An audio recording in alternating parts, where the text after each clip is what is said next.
Napoleon ও হিটলারের বিরুদ্ধে লড়াইয়ে রাশিয়ার সবচেয়ে বিশ্বস্ত মিত্র ছিল জেনারেল উইন্টার অর্থাৎ শীতকাল। সাম্প্রতিক যুদ্ধেও রাশিয়ার হয়ে ব্যাপক মাত্রায় লড়ছে জেনারেল উইন্টার। এবারের শীতে এই জেনারেলকে আরও কার্যকরভাবে কাজে লাগাতে নতুন ছক কষছেন রুশ প্রেসিডেন্ট ভ্লাদিমির পুতিন। কেবল ইউক্রেনের বিরুদ্ধে নয়, ইউরোপের বিরুদ্ধেও শীতকে কাজে লাগিয়ে এক ঢিলে দুই পাখি মারার ফন্দি করছেন তিনি। কিন্তু কিভাবে? এ নিয়ে আল জাজিরায় বিস্তারিত পেশ করেছেন ইউক্রেনের আন্তর্জাতিক সম্পর্ক বিশ্লেষক ও লেখক সের্গেই মাইদুকভ। তিনি বলেন, এবারের শীতকাল যত জেগে বসছে, ইউক্রেনের উৎকণ্ঠা ততই বাড়ছে।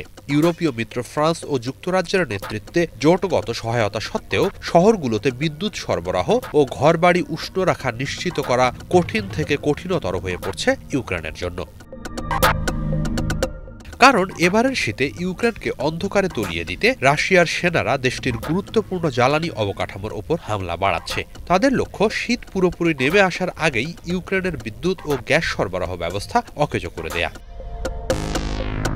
সের্গেই মাইদুকভ বলেন, শীত সামনে রেখে পুতিন এখন যুদ্ধের ভরকেন্দ্র ইউক্রেনের জ্বালানি ও সরবরাহ অবকাঠামোর দিকে ঘুরিয়েছেন। প্রথম দৃষ্টিতে এবারও গত দুই শীতকালের পুনরাবৃত্তি হবে বলে মনে হতে পারে, কিন্তু না, এবার কৌশল অনেকটাই পাল্টেছে। 2022 ও 23 সালে রাশিয়া ইউক্রেনকে ঠান্ডায় জমিয়ে আত্মসমর্পণ করাতে চেয়েছিল। সেই কৌশল ব্যর্থ হয়। পুতিন চাইছেন এবার শুধু ইউক্রেনকে শাস্তি দেয়া নয়, বরং শীত ও বিদ্যুৎহীনতার মানবিক বিপর্যয় ঘটিয়ে ইউরোপকেও অস্থিতিশীল করে তুলতে।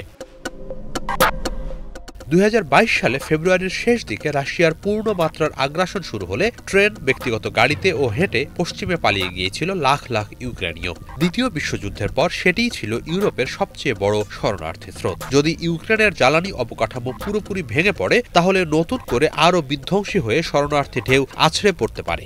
এটাই এবারের শীতকালকে অস্ত্রে পরিণত করার ক্ষেত্রে পুতিনের নৃশংস পরিকল্পনা, বলছেন মাইদুকভ। ইউক্রেনের প্রতি পশ্চিমাদের সহানুভূতি সত্ত্বেও আরেকটি শরণার্থী ঢেউ ইউরোপকে ভয়াবহভাবে বিপর্যস্ত করে দিতে পারে। তখন কেবল অর্থনৈতিক নয়, নৈতিক পরীক্ষাও আসবে ইউরোপীয়দের সামনে। তীব্র শীত থেকে বাঁচার জন্য পালিয়ে আসা অসহায় ইউক্রেনীয়দের তারা সীমান্ত থেকে ফিরিয়ে দেবে, নাকি জন অসন্তোষের মুখেও মানবিক দায়িত্ব হিসেবে তাদের জায়গা দেবে? পরিসংখ্যান বলছে, বর্তমানে ইউরোপে আছে প্রায় 50 লাখ ইউক্রেনীয় শরণার্থী। এর মধ্যে জার্মানি 12 লাখ ও পোল্যান্ড 9 লাখ শরণার্থীকে আশ্রয় দিয়েছে। এ দুই দেশের নাগরিক শুরু থেকেই এই শরণার্থীদের প্রতি উদার ছিল। কিন্তু যুদ্ধের ক্লান্তি ধীরে ধীরে জেঁকে বসছে, বদলে যাচ্ছে জনমত। এবছরের শুরুতে ইউক্রেন যখন তরুণদের জন্য সীমান্ত পার হওয়ার বিধিনিষেধ শিথিল করেছিল, তখন প্রায় 1 লাখ ইউক্রেনীয় পুরুষ পোল্যান্ডে প্রবেশ করে। তাদের মধ্যে অনেকেই আবার জার্মানিতে চলে যায়। এতে জনমনে অসন্তোষ তৈরি হয়। গত বছর জার্মানিতে ইউক্রেনীয় শরণার্থীদের জন্য খরচ হয়েছে 6 বিলিয়ন ইউরো। অন্যদিকে জার্মানির নতুন রক্ষণশীল সরকার বারবার বাজেট কাটছাঁট করার কথা বলছে। পোল্যান্ডেও পালিয়ে আসা তরুণ ইউক্রেনীয় পুরুষদের নিয়ে জনমনে ক্ষোভ তৈরি হয়েছে।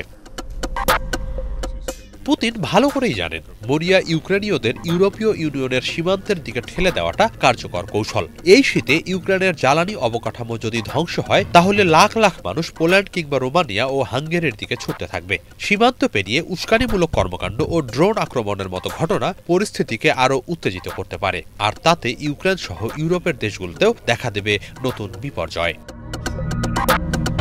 এ লক্ষ্য সামনে রেখেই জোর গতিতে রুশ সেনারা ইউক্রেনের বিদ্যুৎ কেন্দ্র, গ্যাস সংরক্ষণাগার ধ্বংস করে চলেছে। এ অবস্থায় অনাগত দিনের আতঙ্ক আর উদ্বেগও অস্ত্র হয়ে উঠেছে ইউক্রেনীয়দের বিরুদ্ধে। হিজল জোবায়ের, বাংলা ভিশন।